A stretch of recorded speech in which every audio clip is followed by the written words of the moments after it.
Hi, good morning and welcome to the Breakfast News on Rajya Sabha television. And in the next 30 minutes, I'll be taking you through the biggest news stories that you might have missed during the weekend, but that are changing our world, and also be telling you what to expect in the day ahead, starting with the headlines. Prime Minister terms the GST as an example of cooperative federalism in his monthly Mann Ki Baat address, says all efforts are being made to help flood-hit states.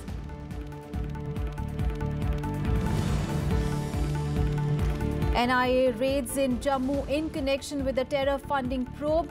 Close aid of a separatist leader Gilani raided. Gilani's elder son summoned today.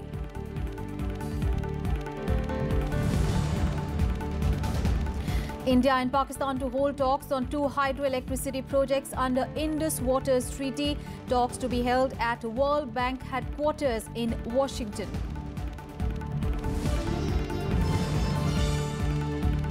Last date for filing of income tax returns for 2016-17. Income Tax Department says it won't extend the deadline.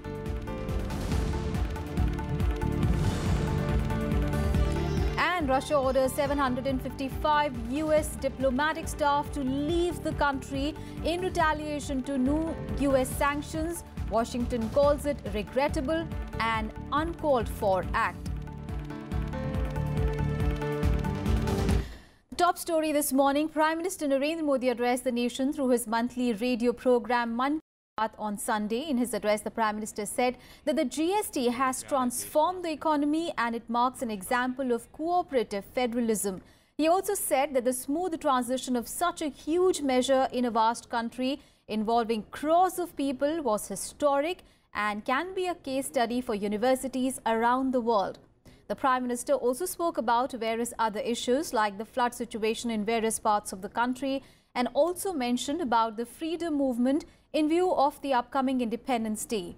Ahead of the 70th Independence Day, the Prime Minister exhorted people to use the spirit of Quit India to expel problems of communalism, casteism, corruption, terrorism, poverty and dirt from the country by 2022. In his 30-minute broadcast, he also stressed the need for using only the environment-friendly items made by the poor people of the country during festivals and hailed the performance by the Indian women's cricket team in the recent World Cup.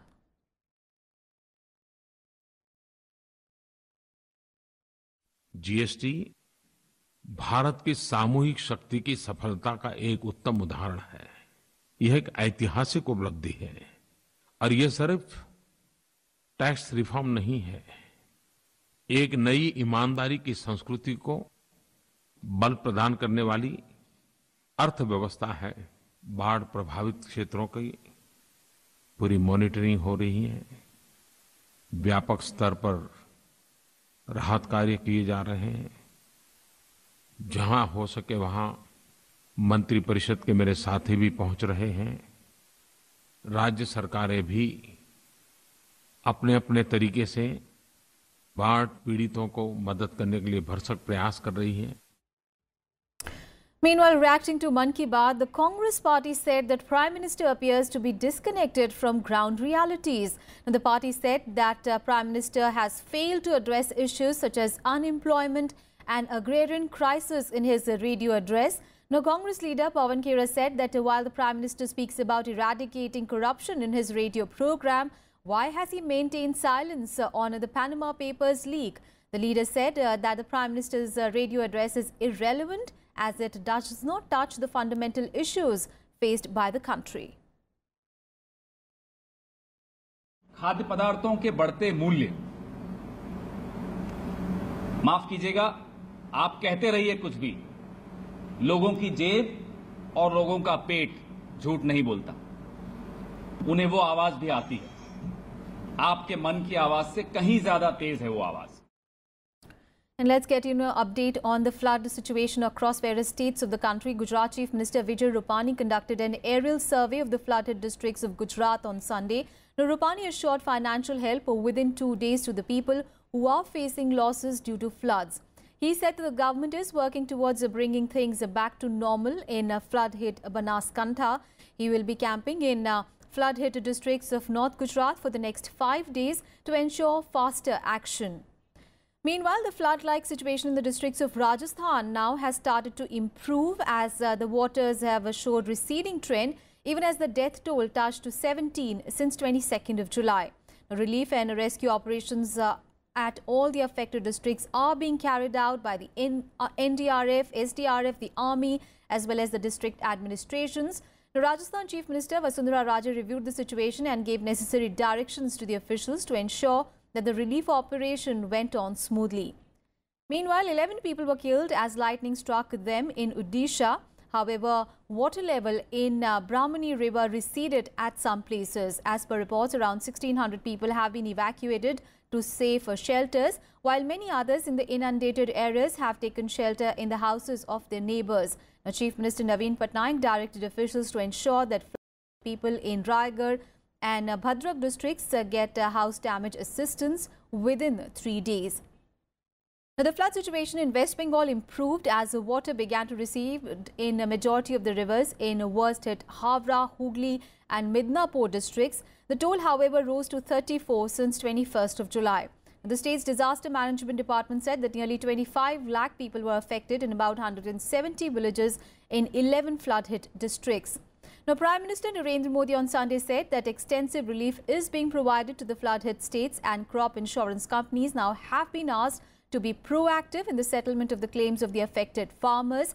He said that the situation in flood-affected states, including Assam, Gujarat, Rajasthan and West Bengal, is being fully monitored, and several agencies like the Army, IAF, NDRF and paramilitary forces are engaged in relief and rescue operations. He further stated that to deal with the flood situation, a 24/7 control room is working with the helpline number 1078. Meanwhile, the Prime Minister is expected to visit Assam on 1st of August to review the flood situation in the state. The Pakistani army on Sunday violated ceasefire by resorting to firing on Indian posts along the line of control in Rajya district of Jammu and Kashmir. The Pakistani army violated ceasefire by using light weapons and medium machine guns along the line of control in Baba Kori belt of Naushera sector of Rajya district at around 10:30 p.m. last night. Now, in the encounter which took place earlier in the day, security forces gunned down 2 militants in Tahab village of Pulwama district in South Kashmir. Clashes erupted between protesters and security forces in Pulwama following the killing of 2 militants there. I'm very bluntly saying these are traitors and they are the agents of Pakistan, and they need to be taken to a task legally, politically, diplomatically and forcefully. More news from Jammu and Kashmir, where the National Investigation Agency on Sunday conducted raids at 2 places belonging to a close aide of hardline separatist leader Sayyid Ali Shah Gilani in Jammu. Now, the raids are in connection with the agency's probe in the terror funding case in the Kashmir Valley. Now, the NIA raided the office and residence of Devinder Singh Behel, a lawyer who is said to have close proximity with Gilani. Now, this is the second raid in Jammu in connection with the case of terror funding. Earlier, the agency had raided a businessman. Meanwhile, in a related development, the NIA also issued a summons to Naseem, who is the second son of Sayyid Ali Shah Gilani, who heads a separatist conglomerate Tehreek-e-Hurriyat, to appear before the agency on Wednesday. Now, his eldest son Naeem has been summoned at the NIA headquarters today. Gilani's son-in-law Altaf Ahmed Shah has already been arrested by the NIA. Now, besides both the factions of Hurriyat Conference, the NIA has also named Hizbul Mujahideen and all-women outfit Dukhtan-e-Miliant in its FIR. NIA has collected a lot of evidence about involvement of the Hurriyat leadership in collecting slush funds, and I believe that many and even the top Hurriyat leadership would be raided and arrested by the NIA in the near future. On to the other top story of the day. India and Pakistan will today hold talks over issues related to 2 of India's hydroelectricity projects under Indus Water Treaty. Now, the talks will take place at the World Bank headquarters in Washington. Now, Union Water Resources Secretary Amarjeet Singh will lead the Indian delegation. The team will also comprise officials from the Ministry of External Affairs and Water Resources. Now, the two nations last held talks over the two projects in March this year during the meeting of the Permanent Indus Commission in Pakistan. Now, remember, Pakistan had approached the World Bank last year, raising concerns over the designs of the two hydroelectricity projects located in Jammu and Kashmir.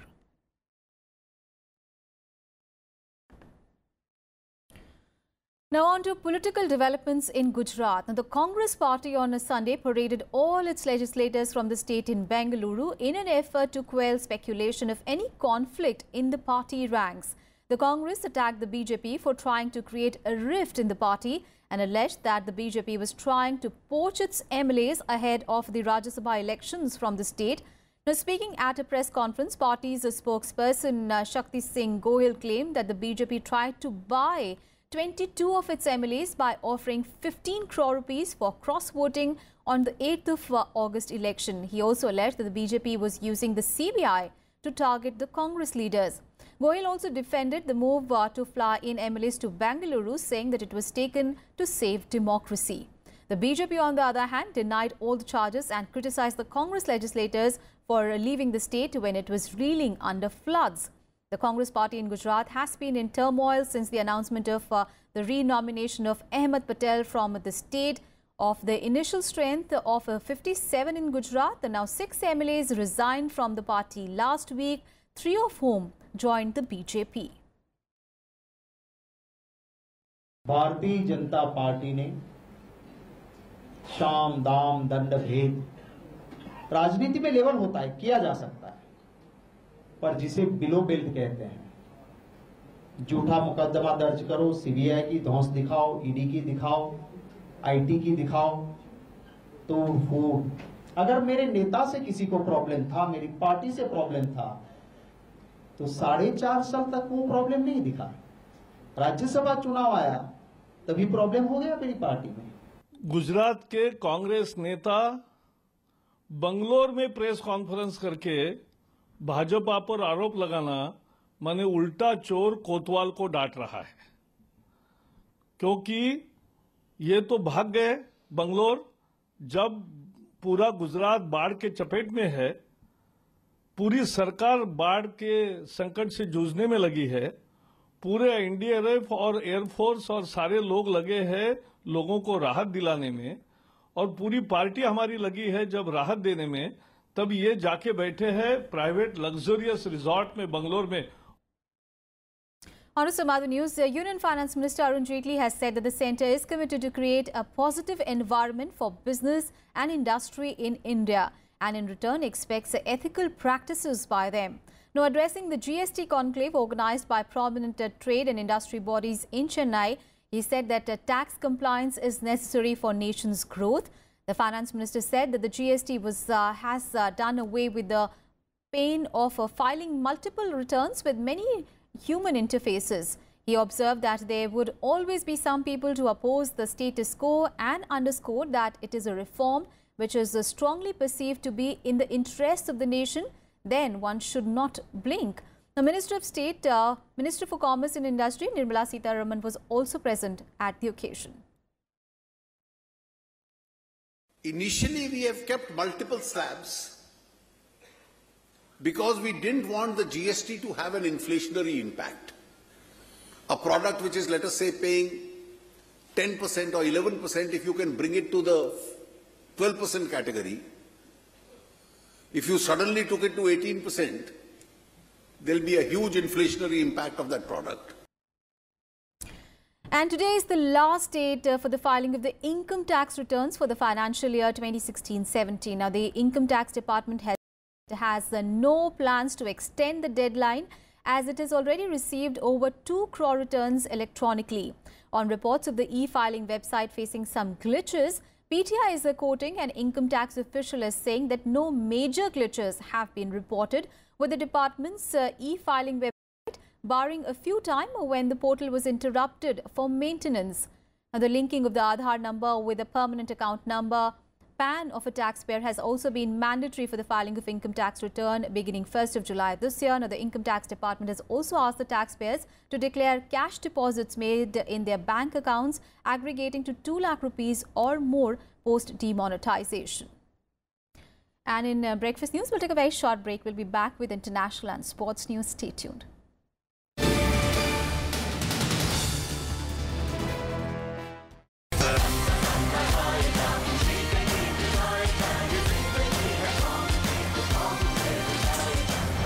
I really enjoyed it. It was very informative, very historic. और मुझे लगा कि जिन लोगों को शायद बहुत information नहीं है about this time and this freedom movement, it's really like a very entertaining history lesson. जो हमें आज़ादी मिली है, उस आज़ादी का एक बहुत बड़ा दस्तावेज है ये फिल्म. तो ये ज़रूर लोगों को देखनी चाहिए.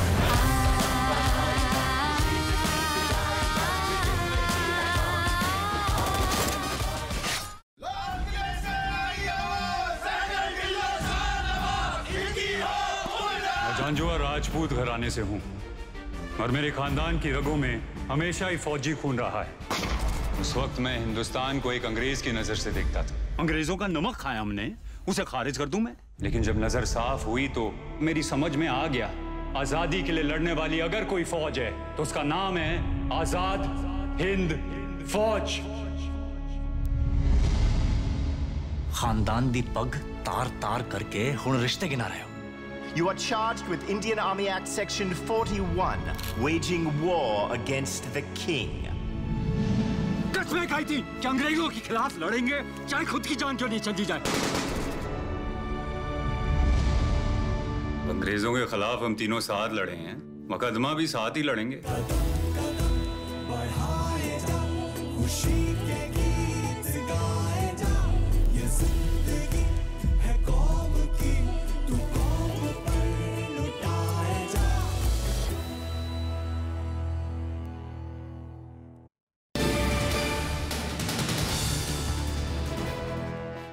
Thanks for staying with us. Now, Patna High Court will today hear the petitions challenging the formation of the new JDU BJP government in the state.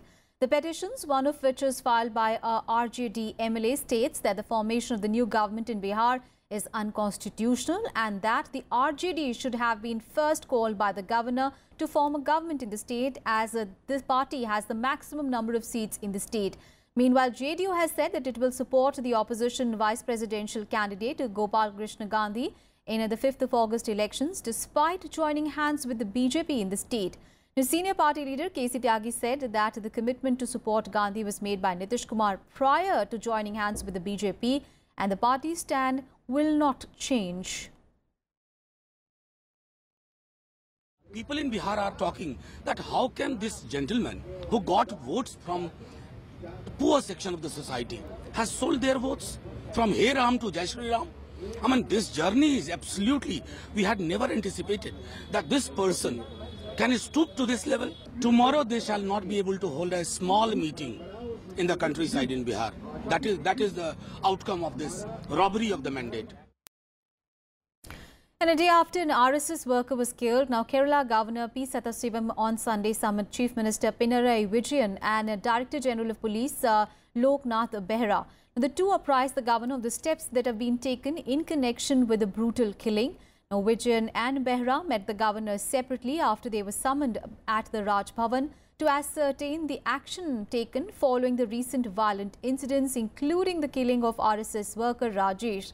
Now, police said that 7 persons, including the prime accused in the case, Manikandan, who is a history sheeter, has been arrested in connection with the case. They further stated that the attack was due to a personal enmity between Manikandan and the victim, which had been going on for the last 1.5 years.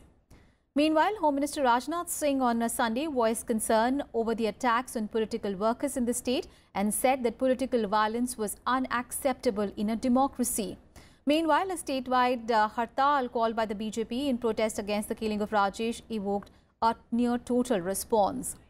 And in yet another incident, an RSS worker was injured on Sunday night when he was attacked by some unidentified persons in Panthalam. The man who received minor injuries was taken to hospital. The state has been witnessing a cycle of violence involving the BJP, RSS and the CPM workers, with the capital district rocked by incidents of attacks on houses of the rival partymen in the last few days. ഇപ്പോൾ police കസ്റ്റഡിയിലെടുത്തിട്ടുള്ള പ്രധാന പ്രതി എന്ന് കാണുന്ന മണികണ്ഠനുമായി ബന്ധപ്പെട്ടാണ് ഈ പ്രശ്നങ്ങൾ ഉണ്ടായിരുന്നത്. ഇതൊരു CPM BJP പ്രശ്നമല്ല. അവിടെ ഉണ്ടായിട്ടുള്ള ഈ സംഘർഷം അതിന്റെ തുടർച്ചയായിട്ടാണ് ഇന്നലെ നടന്ന കൊലപാതകത്തിലേക്ക് സ്ഥിതിഗതികൾ എത്തിയിരിക്കുന്നത്. There have been 20 political murders ever since he took office as the Home Minister of Kerala, and in about more than 50%, or in all these cases, 50% the culprits belong to the Marxist Party, Marxist Party Chief Minister who holds the home portfolio. So the point is very clear that they are answerable to the people for the breakdown of law and order. And on to political crisis in Pakistan, where the Pakistan's parliament will elect a new prime minister on Tuesday to replace ousted leader Nawaz Sharif. Now, ruling party Pakistan Muslim League Nawaz stalwart Shahid Abbasi is expected to become the interim leader until Sharif's own brother Shahbaz Sharif is eligible. Now, this came after Pakistan's President Mamoon Hussain, who convened a special session following Sharif's decision to put forward his ally Abbasi as the interim leader and named his brother as long-term successor. Now, Sharif's party, PMLN, holds a majority with 188 seats in the 342-member parliament, so it should be able to swiftly install its choice, barring any defections from its own ranks. However, critics slammed PMLN's plans as dynastic and undemocratic, while the opposition leader Imran Khan called it a form of monarchy. Now, political upheaval in Pakistan was sparked by Supreme Court decision on Friday to disqualify Sharif in the Panama Papers scam. The premature end to Sharif's third stint in power has raised questions about Pakistan's democracy, as no prime minister has completed a full term in power since independence from the British colonial rule in 1947. What they hope to do is to have an interim prime minister, and then he'll be replaced by the brother Shahbaz Sharif. But the problem is that Shahbaz Sharif himself has been implicated in corruption. There's a NAB, the Accountability Bureau, there's a reference against him. Big story coming in from Russia, where President Vladimir Putin has said that the staff at US diplomatic missions in Russia will be cut. The move comes in response to a sanctions bill the US Congress passed last week. Now, the Russian president is seeking to reduce the number of US diplomats operating in Russia to 455, a figure equal to the number of Russian diplomats in the United States. Now, a deadline of 1st of September has been given for the staff cuts. The Russian Foreign Ministry has said that it would also seize 2 US diplomatic properties, a Moscow storage facility and a country house outside the capital. Now, Russia is set to take over the properties effective from 1st of August. Now, Moscow's decision comes a day after the US Senate overwhelmingly approved new sanctions on Russia. The new sanctions were in part a response to conclusions by the US intelligence agencies that Russia meddled in the 2016 US presidential election, and further to punish Russia for its annexation of Crimea. The bill now passes to President Donald Trump for final approval. After the Russian response, US State Department says it is an regrettable and uncalled for act. Well, the president's made it very clear that Russia's destabilizing activities, its support for rogue regimes, its activities in Ukraine are unacceptable. And the president made it very clear that very soon he will sign the sanctions from the Congress of the United States to reinforce that. But at the same time, as we make our intentions clear that we expect Russian behavior to change. News from South American Venezuela, and protesters and security forces engaged in deadly street battles across Venezuela on Sunday During the election for a new constitutional assembly, the election was called by President Nicolas Maduro that the opposition said would turn the country into a full-fledged dictatorship. Now, as many as 14 people died during the day-long violence. Those killed include an opposition youth leader, a pro-government candidate and a soldier. Several abstentions were also reported as the people either headed the opposition's call for a boycott of the election or feared getting caught up in street clashes. Now, this despite the council extending the voting for 1 hour to allow all the votes to be cast. The government wants a new constituent assembly with powers to rewrite the constitution and override Congress. Now, the opposition says it is a power grab by President Maduro. Meanwhile, Peru and Argentina said that they would not recognize the outcome of the vote. Nikki Haley, the U.S. ambassador to the United Nations, tweeted, "Maduro's sham election is another step towards dictatorship." U.S. also says it is considering further sanctions. Haciendo lo correcto, con todo a pesar de todo el miedo que nos están metiendo ellos a nosotros para que no salgamos a votar, aquí estamos en la calle. Estamos y vamos a ejercer nuestro voto para que esto cambie realmente como tiene que cambiar. Ha sido y es una jornada exitosa, de gran participación popular. Quien tenga ojos, que vea. La oligarquía no tiene ojos ni oídos para el pueblo, siempre fue invisible. Así que no nos importa la opinión de los oligarcas, nos importa la verdad del pueblo.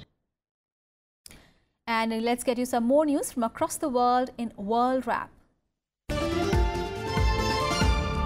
The United States successfully tried out a missile interception system it hopes to set up on the Korean peninsula. This comes days after North Korea's second test of an intercontinental ballistic missile. In the American test of the so-called THAAD system, a medium-range missile was launched from a U.S. Air Force C-17 aircraft flying over the Pacific, and a THAAD unit in Alaska detected, tracked and intercepted the target.